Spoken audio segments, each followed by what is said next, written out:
तो बच्चों, मैं हूँ मीनू चौहान और आज हम लोग हिंदी वसंत भाग 2 के अपने समस्त पाठों का पुनः पुनरावृत्ति कर अभ्यास करेंगे। तो हमारा पहला प्रश्न है, नदियों को हिमालय की बेटियाँ क्यों कहा जाता है? उत्तर, नदियों को हिमालय की बेटियाँ इसलिए कहा गया है क्योंकि इनकी उत्पत्ति हिमालय की बर्फ पिघलने से हुई है।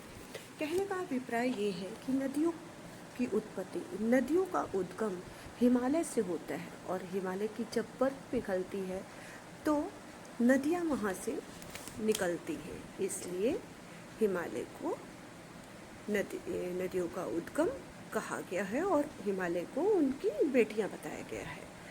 अब हम अपना अगला क्वेश्चन देखेंगे। कठपुतली को गुस्सा क्यों आया? उत्तर, कठपुतली को गुस्सा इसलिए आया क्योंकि वह धागे से बंधी हुई पराधीन महसूस करती है और उसे दूसरों के इशारे पर नाचने से दुख होता है। वह स्वतंत्र होना चाहती है।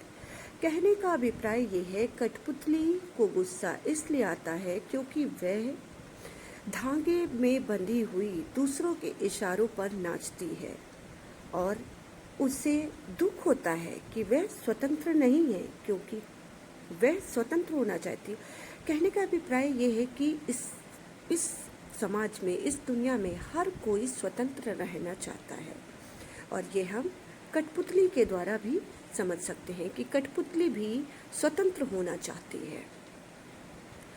हमारा अगला क्वेश्चन है, मुरली वाला कैसा दिखता था? उत्तर, मुरली वाला 30-32 साल का दुबला पतला गोरा युवक था और वह बीकानेरी रंगीन साफा बांधता था। बीकानेरी अर्थात जयपुर का बीकानेर जगह का साफा बांधा करता था। प्रश्न, मुरली वाले का व्यवहार बच्चों के साथ कैसा था? मुरली वाले का व्यवहार बच्चों के साथ बहुत स्नेह वाला था। बच्चे जो रंग पसंद करते, मुरली वाला उसी रंग की मुरली निकाल कर उन्हें दे देता था। यानी कि मुरली वाला बच्चों के प्रति बहुत ही स्नेहपूर्ण व्यवहार वाला था। वो बच्चों से बहुत प्यार करता था। बच्चे जिस रंग की भी मुरली उससे मांगते वह उन्हें तुरंत दे देता था। अनिल और दिव्या कौन थे और वे कहाँ गए थे? उत्तर, अनिल और दिव्या भाई बहन थे और वे अस्पताल गए थे। प्रश्न नंबर अगला, डॉक्टर दीदी ने अनिल को रिपोर्ट लेने के लिए कब बुलाया? उत्तर, डॉक्टर दीदी ने अनिल को रिपोर्ट लेने के लिए अगले दिन बुलाया। कहने का अभिप्राय यह है कि अनिल और दिव्या भाई बहन थे और वे अस्पताल किसी बीमारी के कारण गए थे। और अगला क्वेश्चन है हमारा कि डॉक्टर दीदी ने उन्हें कब बुलाया? तो डॉक्टर दीदी ने उन्हें अगले दिन, यानी कि जिस दिन वो वहाँ दिखाने के लिए गए थे उसके दूसरे दिन रिपोर्ट ले जाने के लिए बुलाया। अगला क्वेश्चन, माधव दास चिड़िया को देखकर क्यों प्रसन्न थे? उत्तर, चिड़िया बहुत सुंदर थी। उसकी प्यारी प्यारी आवाज़ सुनकर और उसका थिरकना देखकर माधव दास प्रसन्न थे। यानी चिड़िया बहुत सुंदर थी। उसकी प्यारी प्यारी आवाज़, यानी कि चिड़िया की जो चहचहाने की आवाज़ होती है और उसका फुदकना, थिरकना अर्थात उसका इधर उधर फुदक कर उनके उपवन में बैठना, उड़ना देखकर माधव दास जी बहुत प्रसन्न हुए।